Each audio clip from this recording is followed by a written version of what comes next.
spectacular, amazing, best book I've read all year.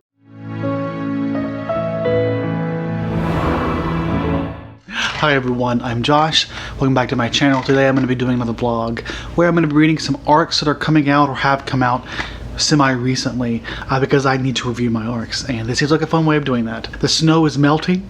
I can finally go on bike rides again, which means I have a path to read my books that aren't just video games, and it also gets me out and about, gives you footage to watch. As you can see, I'm really putting a lot of effort into this video. I dress myself and everything. So right now it's the end of February, like the last Saturday of the month, and I wasn't going to vlog this, wasn't going to vlog next week either, but I need motivation to read. That's why we're doing this, and there are two arcs I need to read that I haven't finished yet, and that is first this The Sacrifice of Darkness by Roxane and others, which is an arc that I got a while back, and like it was out in October, and I've talked about this already, and I haven't finished it. I need to sit down and read it. I don't know, I guess I'm just not really much of a comic person. It's hard for me to get into it.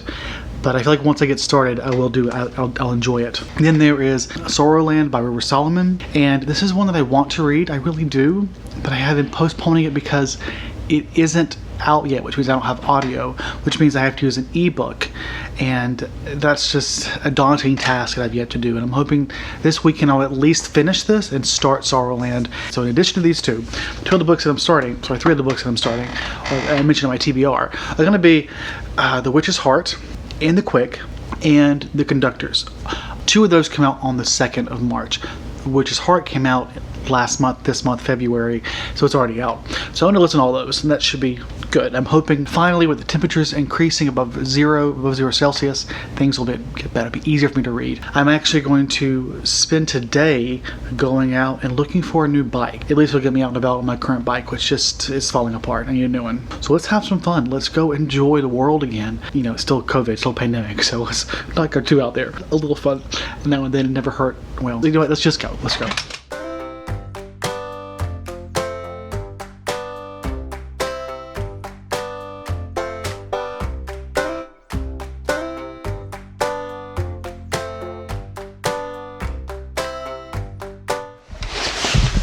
Good morning, everyone. I didn't find a bike yesterday. In fact, it seems like every bike shop in my city is depleted of bikes. They've been ordering in new bikes, and they're taking months, like more like half a year, to arrive because of the pandemic. So it's unfortunate, but it got me to look online on Facebook Market and other places, and I think there are actually pretty good deals for used bikes that might be even better. So I'm about to go and check some out. But as far as what I've read, not much progress overall. It's not over yet. It's just the second day. But I did start The Witch's Heart because I was biking yesterday. It's like I didn't have anything else to read. It is an interesting beginning. I'm not gonna say I don't dislike it, but I definitely am not like in love with it. It's not something I can say like, oh, this is certainly a 5-star. It is a Norse mythology retelling about a witch who's had some complicated interactions with the Norse gods. Aberganda. I'd have to listen to the audiobook some more to remember her name again, as I kept repeating it to myself yesterday, so I was ready for you all to tell you what it was. I've already forgotten. Essentially, it's her story as she sort of gets intertangled romantically with one of the Norse gods. I think that's all you really need to know. I mean, it becomes pretty apparent pretty early on who that person is. Honestly, it feels kind of rushed, but then again, I don't have much knowledge of the Norse gods. I just my idea of them are defined by Marvel, so it kind of complicates how I'm feeling about the book, because it's hard to connect to the characters because they seem so different than what I expect them to be, which is a personal problem, not the book's problem. But the book itself, the description, if you look it up, it tells you like in the first line who it is, and I don't think you need that. I think just all you need to know is it's a Norse retelling about a witch who falls in love with a god, and they get entangled, and it complicates her relationship with the gods even more than it already is. I'll let you know what else happens, how things progress, but it's fine for now, I suppose. It's no Cersei, that's for sure. I think I would have been more excited about this going into it if I had known it was Norse mythology, like a mythological retelling. And I probably did know that when I requested it, but it was so long ago when I requested it, I haven't really looked into it since then. I just remember the cover was really tantalizing. I loved the idea of like this, whatever this is. It just looks intriguing. The title itself, at least, seems very on the nose. It's very apparent what's going on. I mean, they allude to the witch's heart very early on, and then I realized it's a romance story, which I guess even before you go in, like, that's the idea, like her heart. But there's more to it than that. It's kind of on the nose still, but I only like 20% to the book. I will catch up with y'all later, and let's go for a bike ride again.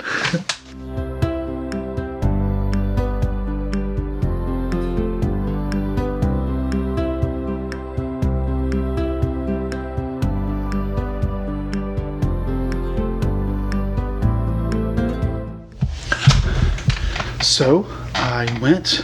I don't know if I want this, but there's another one that I'll be seeing today, hopefully seeing today. They're both road bikes, except one is about $20 more, but it comes with the rack in the back already, which only like another $100, so maybe it's not worth it.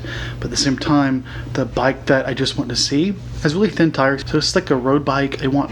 They want an amount that's within my price range. These really thin tires that I have are great for going fast on a road bike, but I'm still living in Canada for at least another year and a half, so I don't really want a bike that won't be able to handle at least a little bit of ice.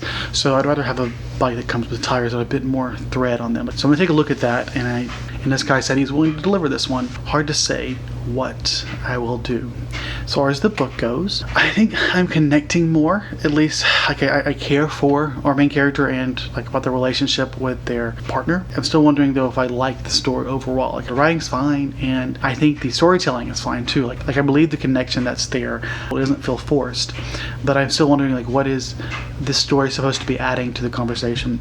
And I do worry that my lack of knowledge about Norse mythology could be sort of inhibiting my ability to make that a distinction. I'm just thinking about other books that I've read, like The Silence of the Girls or Circe or The Song of Achilles. All those were intended to give you a new perspective to a well-known story. We're getting a new side to Circe. We're getting a new side to Achilles and his lover, and I felt like it gave a new depth to, or that is a new way of looking at those characters.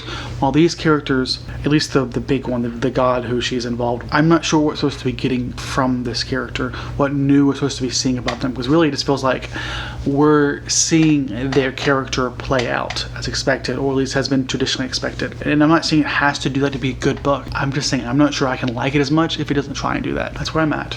I'm going to hopefully go see another bike today, and I'll decide which one to get. So I don't know what I'm going to do. But you know what, at least I'm getting it done.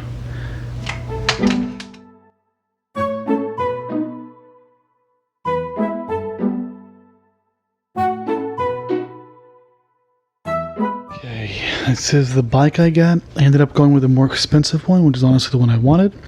But it wasn't as much more expensive as I thought. It was like $100 more. But then I got them to drop $100 off. It was actually only $10 more. So actually it was $10 more expensive. And it comes with this. It honestly looks nicer too overall. And it also comes with the exchangeable pedals that your feet can attach to. It's actually really nice. I mean, this shit's, I'm pretty sure this shit's fancy. I don't know. You could Google see how much it's supposed to be, but let's just say I did not pay as much as I'm pretty sure it's worth. Like, damn, if I had bought this new. This is even nicer than the nicest one that I saw when I was out at the bike shops. And then one of the bike shop was, like a lot. With tax, it would have been shit. Anyways, this is it. This is like a little heart to show you how much I love it. How much comfortable it's going to be, though. But I'm so excited. It's also very light. I mean, I'm weak, so it actually feels heavy. But it's still light. Damn, look at that shit. Look at that. Bam. Oh, it's been so long. I mean, I've never owned a bike this nice before. The last time I owned a bike that was moderately nice, it got stolen. Not this time. I mean, maybe. That's my fear, my expectation that I'm going to lose this one, too. Probably isn't a healthy way of thinking. Good evening, everyone. We're on to the next day. I don't think I've done more reading yet, but I'm about to start reading. I had to do a lot of work today. I got up early to get some work done, but I'm thinking maybe I'll go for a bike ride. How does that sound? Get some reading in and enjoy the outside while it's still daytime.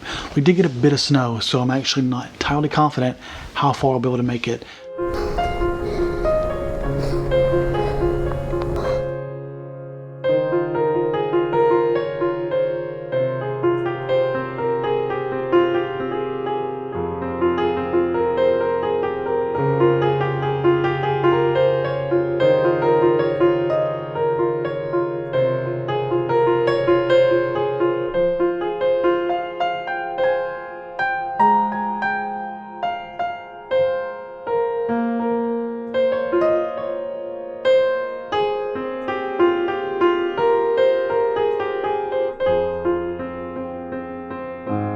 Okay, I am back from my ride. Angrboda is her name. Angrboda. Let's repeat it. Angrboda. She is a significant-ish character, I think, in the sense that if you've seen Thor Ragnarok, she is the mother of Cate Blanchett. You know, the character that she played, Hela, the big bad of that movie. And this is her mother is the central character of this book.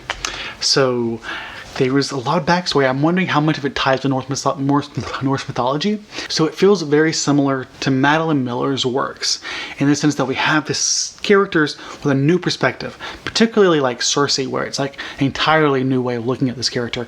That said, I'm not as familiar with Angrboda, and so I do not know how significant a role she had before, which, to be fair, Cersei didn't have a big one either.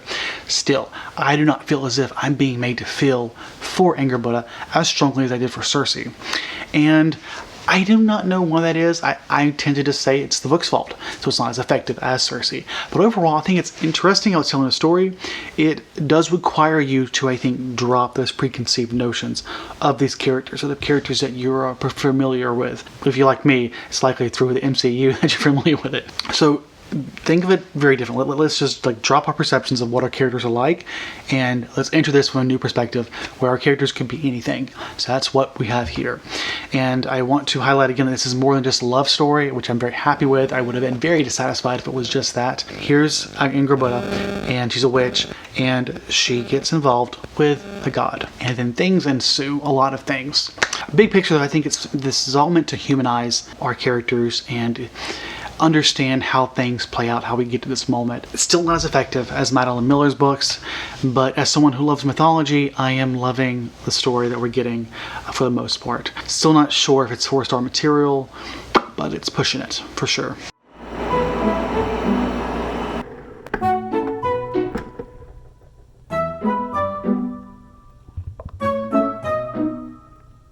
Okay, it is the next day. Don't be mistaken by the fact that I'm wearing the same sweater. I just really like this sweater. So, I finished The Witch's Heart. Did not finish it last night like I had hoped.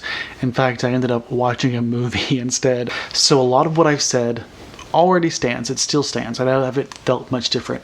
In the end, the story was good. I have to reach it to a point where it's 3.5 stars. I hate saying that because so much of it's subjective. I think part of the reason I tend to give high scores is that I don't just rate a book based off my enjoyment, even though that is a big part of it, especially since my enjoyment often directly correlates to how much I follow. In this kind of situation where I definitely followed it and I just didn't enjoy as much as I would have liked to, I can't say the book is objectively bad. I can think about things that I don't think worked for me, but overall, I don't know if that was still an objective sign of a bad book. So I feel bad giving it a lower rating, but I feel like I need to be a bit more critical when it comes to what it is to me. And it's 3.5. So I stand by it being very similar to Madeline Miller in the sense that I think if you are a fan of mythology and you like mythological retellings, I think you'll enjoy this well enough. It is not as effective as Madeline Miller's works, in my opinion. The story is very much like Cersei because we have Angrboda, who is herself a witch, getting her story told from a different perspective, like focusing on her, which is great. But again, I don't feel for her the same way. I don't feel as immersed. Like the way things play out, I should have had a more emotional response, and I did not. I blame the book for that. It's just what it is. The story, I think, also suffers from a problem with pacing. There was a lot of time spent on domestic life, or domestic-esque life, and then we have moments of much more fast-paced. It's complicated to say what it is. I don't want to give away the story, but things get more hectic, and more things go on outside of that, and the pacing between these moments, it feels very up and down, kind of all over the place. What else? I would read another book by this author. Like I said, I think you will know if this is something that appeals to you. I don't think it's that exceptional. I have seen several good reviews and everybody hates it, like a 4-star on average. Maybe I'm on the lower end of what people tend to think of it. I am glad that I read it. I think going into it, I had lower expectations than what I read, which is positive, I suppose. Now, what am I going to read next? I have several books to get to.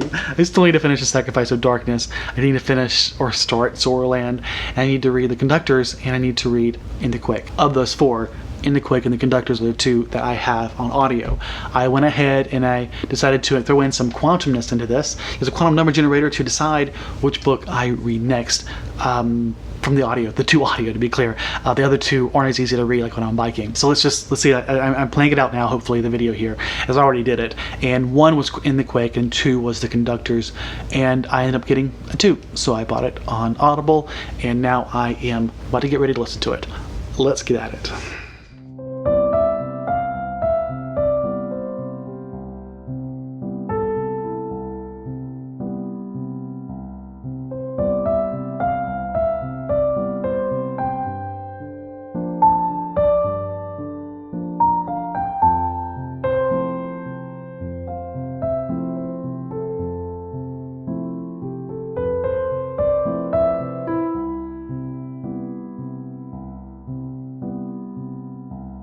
Hello, we are back in my house, and what did I do? I started the Conductors. It's okay so far. I think it's a more positive experience starting out than the Witch's Heart, but not entirely positive. First off, I now know that it is essentially a detective story at the core, and I don't love detective stories, so we'll see how that plays out.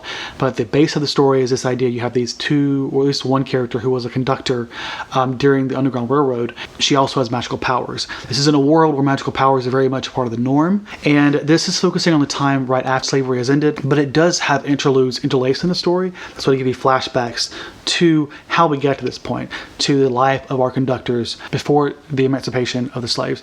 And I think between the two perspectives, I'm finding the interludes to be more immersive. I find it easier to, I guess, connect with the characters. I think part of that is because we're not dealing with the detective side of the story, but I'm hoping it'll all interlace together in a way that gets me invested. Because if I'm not invested, I find it hard to follow the story, and that's the critical part of this beginning of the story. Kind of not wanting to continue reading it at the moment, but I'm not going to stop just yet. But if I keep feeling this feeling, I might pick up into Quick and start it and jump between the two, or finish it and then come back to this. For now, though, it is late, and even though I'm tired, I want to go to sleep. I want to get a little bit of reading in of Sorrowland, because I told myself I need to start it today if I want to finish it this week. I don't want to binge read it all in one day. And I honestly think that once I start it, I'll get invested in it. It's just, as I've said before, I struggle with books that aren't on audio. Like, it's just so much easier just to pick up a book that's on audio. So it's that obstacle, and I'm hoping it won't be too much of a barrier once I get started.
Okay, it's been a few days. I am finished with the Conductors. I have been reading. I just haven't making a lot of progress, and I did not want to update you again until I had my complete thoughts to say.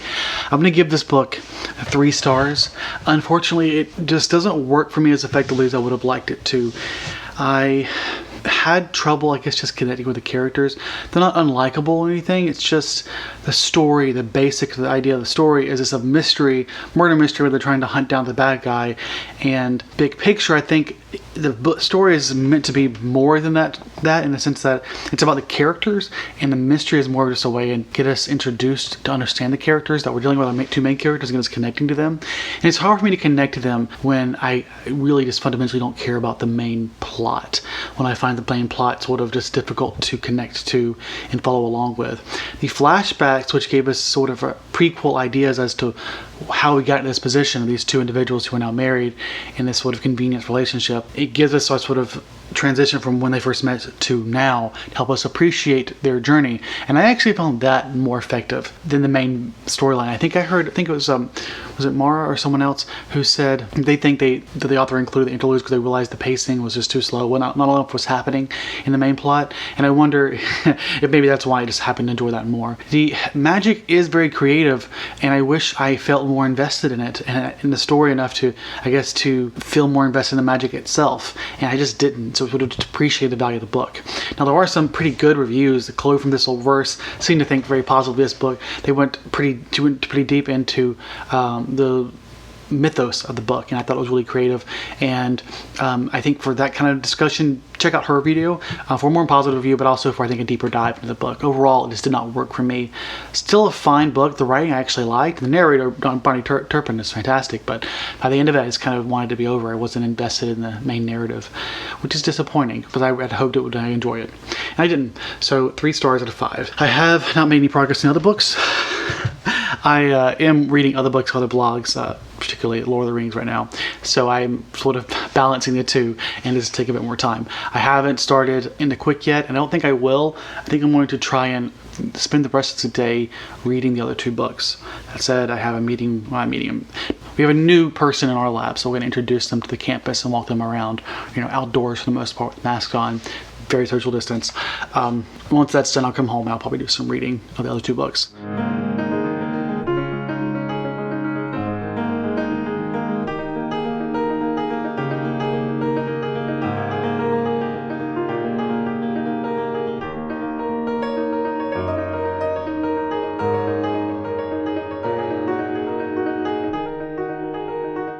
On to the next day.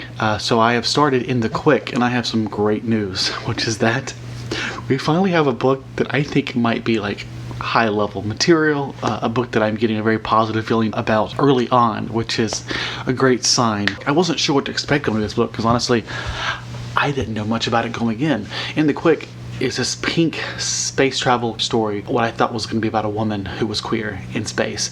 Honestly, I don't remember if I ever read the synopsis. I just know I saw the cover of this astronaut and this cover of this pink silhouette, and it was just so gorgeous. And okay, let's go, give it to me now. And it's proving to be actually really engaging. I like it for a lot of reasons. So it's not about a woman, at least not yet. It seems to be about more of a coming of age story of a young girl who has a passion for science and math and for space. And I think it came from her uncle, who I think was an astronaut. I think this is the near future because it seems to be mostly today, but they have like a more solid space program, and there's like an entire school dedicated to teaching kids, like raising them to be the perfect astronaut. What we have is, I don't know where her parents are, but she seems to be starting the story living with her uncle and her aunt. When tragedy strikes, basically the family's upended, and she's forced to end up going to this institution that's about, one I mentioned before, but that's training kids to become space scientists or astronauts. Except she's 12 years old and she's too young to do that. But because of certain circumstances, they felt like it was necessary to send her there early. So now she's there trying to fit in, and I think I'm about a fourth of the book, and so far she's still trying to fit in. She obviously is too young, but she feels like she is just as smart. At the same time, she doesn't trust her own gut. So there's a lot of doubt, and so she's not really demonstrating her abilities just yet. And as a reader, it's actually quite frustrating because I'm like, I know you can do this. It's gonna happen. You have to fucking show it. Just show them, like, stand up. It's okay. Don't be afraid. But at the same time, I think it's very realistic that this child would feel this way. So this is the setup of the story. I don't know where it's gonna go. I think she's hoping to somehow get involved in a space program, or I think it might be where it's going. I'm not sure, especially with the cover. And the pink cover has to do with something. There's a pink world they keep referring to, and I'm not quite sure how it fits into the narrative. I'm not sure if they're in a different solar system. If I missed something, I feel like I must have missed something because I'm still not quite sure how this pink world fits in. Maybe it's a space program or something. I don't know, but it seems like a really good story. It's also just because I like the little tidbits that we're getting of this sort of space training and science training that she's getting. It's a little technical, but at the same time, it's not necessary like to follow every little thing. I'm not even sure how accurate it is. You don't have to, but I find it convincing. Not just the writing, but like the world she's in and the way she's acting. And I don't know how much this is going to be like a coming of age story, but this coming of age section definitely is getting me more invested in her as a character. That's where I'm at.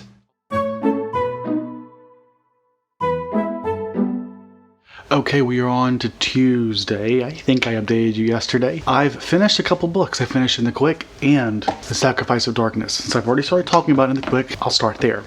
So, I have a lot of conflicting feelings about this, but overall a very positive feeling towards the book. So the book is very much not just a coming-of-age story. That's just the first part leading up to her adulthood. I think it's just supposed to help us appreciate some of her intuitive talents and her background that got her into science. And eventually she gets involved with the space program in some way. Unfortunately, I don't feel like the story went anywhere. There is a lot of, I think, pacing issues because, I don't know, we spend a lot of time on certain periods of her life and then we move forward. If you look on Goodreads, like the bolded sentence or two that is a synopsis of the book, talks about her becoming an astronaut and getting tangled in a love affair that complicates the mission. And that description really grasped at some of like the last third or fourth of the book. To call this a love story feels like a bit of a stretch considering the fact that the love part didn't really come until like the really last section of it. And big picture, what was this book about? I'm not sure. That's the problem here. Is I have so many positive feelings about this, which I'll get to those, but initially I can't tell you what the actual plot was supposed to be about. I don't understand this central conflict. I didn't understand why it was a problem, how they ended up resolving it, or it felt too simple but also overly complicated at the same time. And I'm not quite sure what it was trying to get to. And I really liked the beginning because we got her early life, really connected to her there.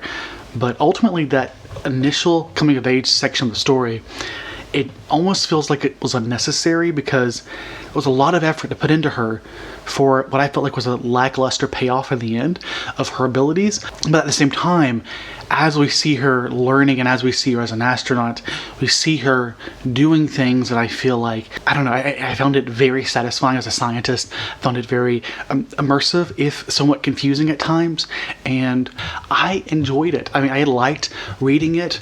I liked the beginning and I liked bits and pieces of it towards the end or throughout the book. I just felt like when I thought about where it was going, what it did on the way there, it doesn't quite fit together in a way that I wish it did. And like, I'm really intrigued and I want to read more about this author. And I also just want to read this book. Like, I liked it enough that I'm seriously thinking about buying it ASAP because I just want it on my shelf. And I feel like it doesn't deserve it, but I'm going to give it 4 stars.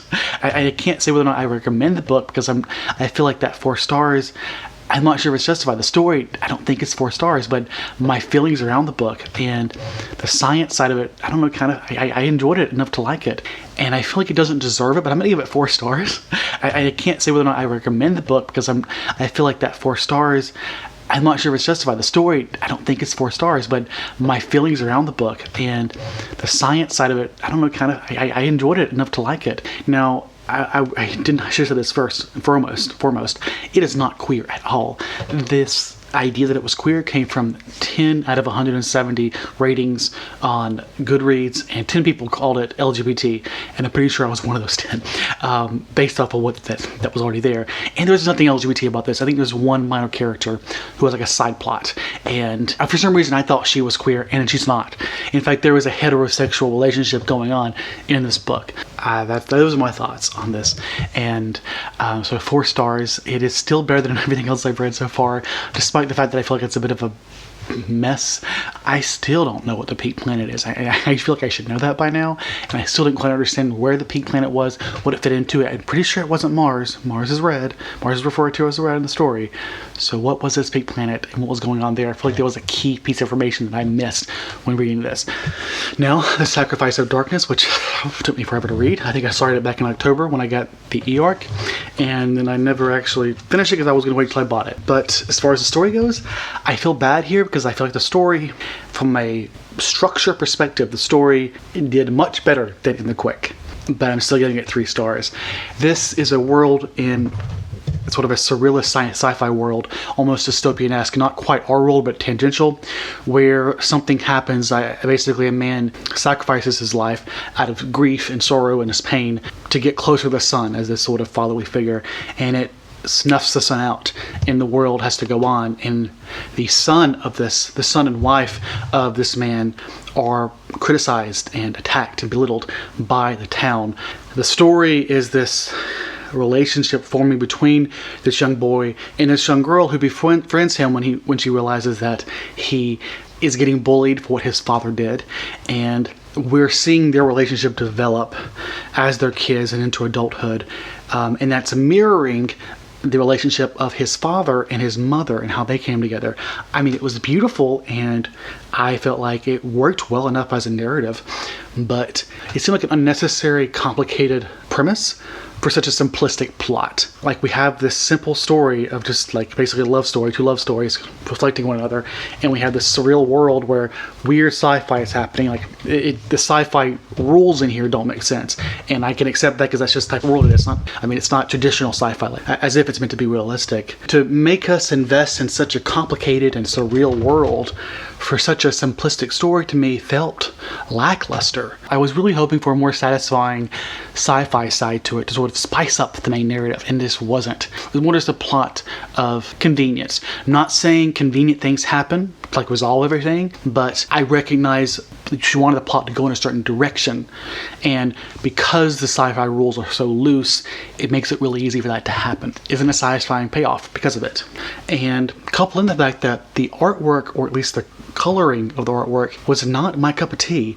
It is a 3-star for me. I feel bad because I don't actively dislike this. I tend to associate dislike with a 3-star, but it's more like it was just kind of mediocre in the story itself and in the artwork, or at least in the graphics. It's like the graphics, actually, they look fine. They look like every other type of comic that I've seen. It's the coloring, the sort of atmospheric choices that are just not my cup of tea. I want rich coloring. Big picture, though, I didn't like it. I did end up finishing it in one night when I finally sat down to read it. Really easy to read. I am still reading Sorrowland. Today is also the 9th of March, which is the day that the Disordered Cosmos is published, which is another arc that I'm reading this month. I was planning on reading until the end of the month to read it because it was coming out in the mid-month. But since this vlog is taking longer than I anticipated, I am just going to go ahead and start it too. And we're going to keep this vlog going until I finish these 2 books. And then we'll have a whole vlog for all these beautiful NetGalleys I've read. Hopefully it won't be too long, but I'm hoping for a positive experience with these last 2 books. I would really love a 5-star in this vlog, but we'll see if that happens.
Sorry, you might hear the wind outside because I have the door open.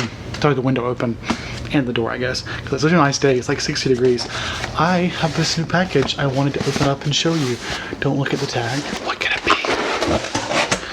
Bum, bum. Now, it's been a day since I've talked to you last, but let's just say I'm halfway through this book and I am loving it. I do want to say more, but I actually don't have time right now. I'm still working, but I couldn't resist opening this up and I wanted to share that. Let's just say, obviously, it's so good that I went ahead and bought it like ASAP because I wanted to have it to show you and to put it on my shelf when I'm done. I'm so excited. Look at that gorgeous cover. But fantastic book so far. I can't wait to tell you more about it.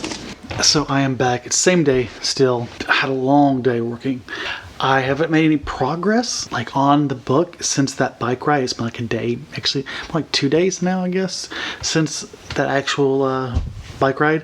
But it was a great bike ride, and it was also a great book, or great book so far. I'm like halfway through it, I think. As I said before, I am loving it. Oh wait, what am I doing? I have it here to show you. I forgot I did that.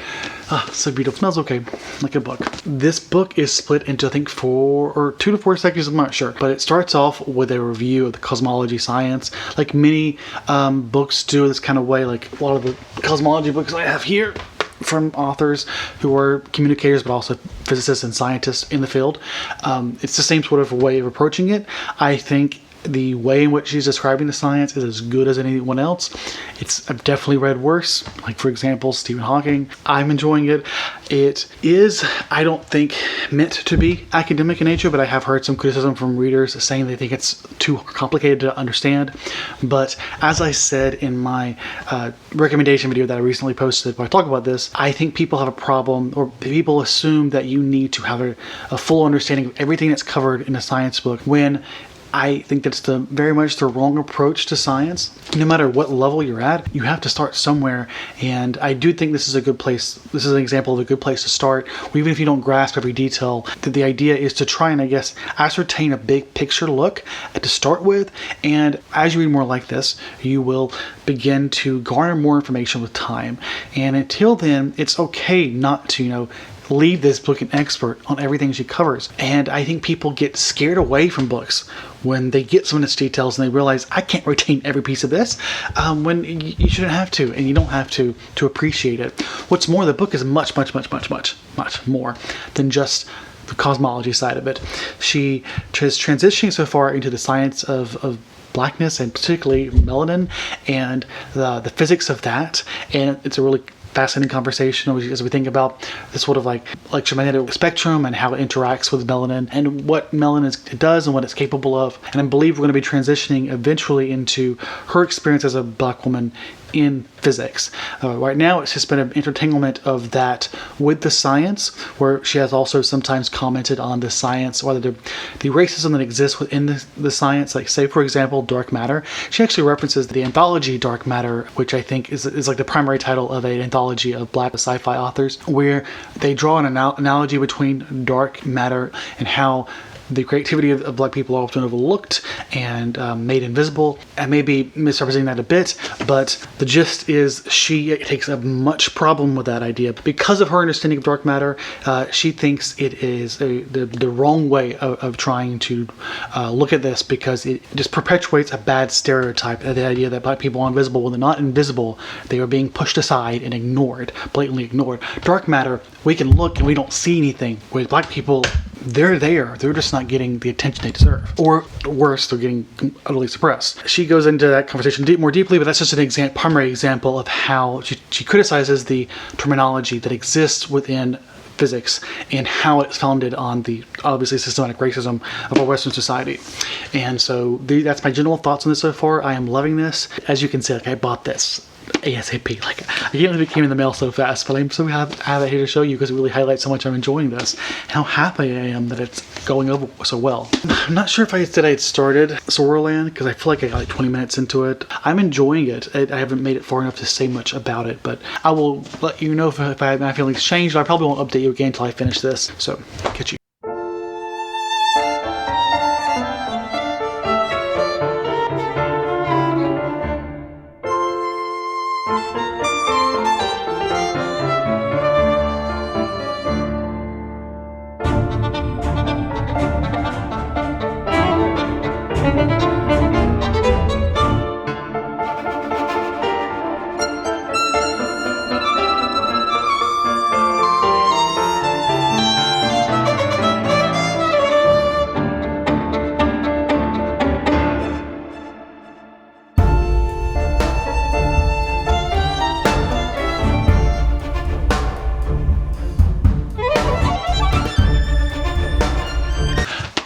So, guess who finished this book? How did you know it was me? Finished this book. Spectacular. Amazing. Best book I've read all year. My favorite science book of the year. And first thing I'll say is you should read this. All of you should read this. Read this. This really encapsulates so much of the material that I like to read. At the center of it, of course, is the science, which is so beautiful and amazing. And it really starts there as the foundation. And I think it's a good broad overview while still giving us that niche look at her, which I've said before. Then we start to transition into analysis of what it means to be black, particularly things like melanin and the science of melanin. Like, that works really well, I think, as a transition. Sorry, I'm excited, so I'm talking really fast. The discussion of melanin as it sort of transitions from the discussion of the cosmos as a whole. And that seems like an abrupt change, like when you think about the topics, but really I think that was done fairly effectively. And I also think that discussion of the science of melanin and how it relates to physics and cosmology also works really well at sort of transitioning the story from this broader cosmological discussion to one of the Black experience, the Jewish experience, the queer agender experience, and racism in physics at large, as well as colonization in physics. And there's just such a huge conversation being had in this book, and it's so good, so good. I loved it so much. But I think the crux principle that she really pulls on here is this idea of interconnectedness, of how everything we do is interconnected. We cannot separate the discrimination and the oppression that exists within our society from the science we do. It's an integral part of each other. And if we don't acknowledge it, it's not going to get solved. There's so much to say here. The point is that that's like just a broad overview of what we're talking about here. I am going to be pushing this book on everyone on my YouTube channel and off of it. Especially people in space science and physics should especially read this. It's just, it hits home so hard. But also I feel like anyone who is interested in trying to appreciate, I think, the role of racism in our society. This is one area that I don't think gets enough attention as we think about the reach of systematic oppression, as well as just another way of better appreciating the issues that exist within our society as they relate to the things that were covered in here, whether it's gender or race or otherwise. And she talks in here about her gender. I don't think I mentioned already, but she does identify as agender. From my understanding, she still goes by she, her. I looked up agender, and I would advise you to do the same if you haven't heard of it, but it's how she identifies, and she talks about that in this book and the role of gender in general. And it works really well. I honestly think that's enough. I could go on and on about this, but I think that really encapsulates my feelings and what the book really has to talk about. And I cannot say enough how much I love this, but I'm just thinking about how great of a close this makes to the vlog. We're not quite there yet, but we're basically there. We're almost there. Now, I have not made any more progress in the last book that I am reading, which Sorrowland, My River Solomon, and this one I'm hoping to get done this weekend. It's right now Saturday, and I want this up tomorrow, so I'm not sure if I'll have time to finish it and do that. This vlog is going for 2 weeks now, so I probably should close it at some point.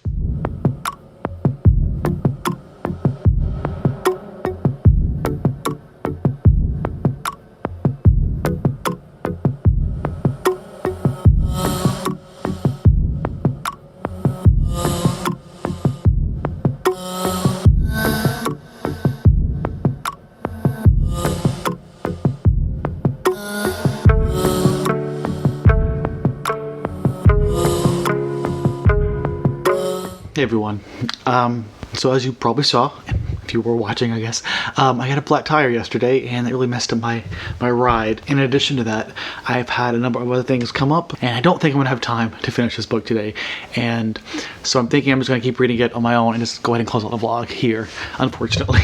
It's my second time trying to vlog myself reading this book and it's not done yet. I'll get to it eventually. At the same time, I don't want to feel like I have to rush through it for the sake of a vlog. So let's just wrap up what I read. First I read The Witch's Heart, and this one was kind of a mixed bag. I think I gave this 3.5 stars out of 5 because I liked the retelling side of it. I felt like it was an interesting look at one of the side characters in the Norse mythology, akin to some of the other Greek mythology that I've read, like Battle of Miller, but I never felt a connection to them on the same level I did for Madeline Miller's characters, which is why I just don't think I succeeded as much. And then I read, I think in the Quick, no, not in the Quick, it was something else, The Conductors, which was overall just a real disappointment, to be honest. I think I gave it 3 out of 5 stars. It was an intriguing story that was well written, and also I think it was well crafted in the world building, especially like in the magic system that they set up. But the fundamental story of like a detective story, just, you know, like, you know what I mean, detective mystery, is something that I just have really struggled to connect to sometimes, and it just didn't work,